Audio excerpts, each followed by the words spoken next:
57 বছৰ বয়সতো খক নাই গুচা হজৰত আলী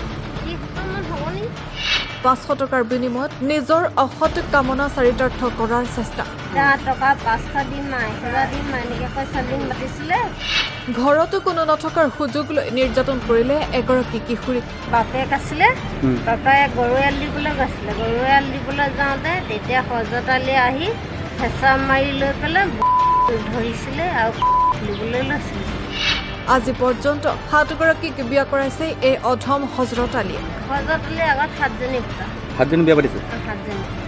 14 বছৰীয়া কিশোৰীক নিৰ্যাতনৰ গোচৰত পস্কৰ অধীনত গ্ৰেপ্তাৰ হজৰত আলী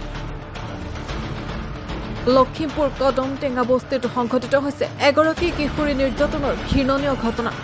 অভিযোগ অনুসৰি ঘৰতো কোনো নথকাৰ সুযোগ লৈ হজৰত আলীয়ে নিৰ্যাতন কৰিলে এগৰাকী 14 বছৰীয়া কিশোৰীক